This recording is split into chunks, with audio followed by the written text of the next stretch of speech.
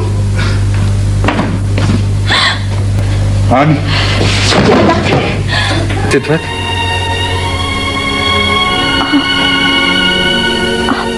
آ گئے؟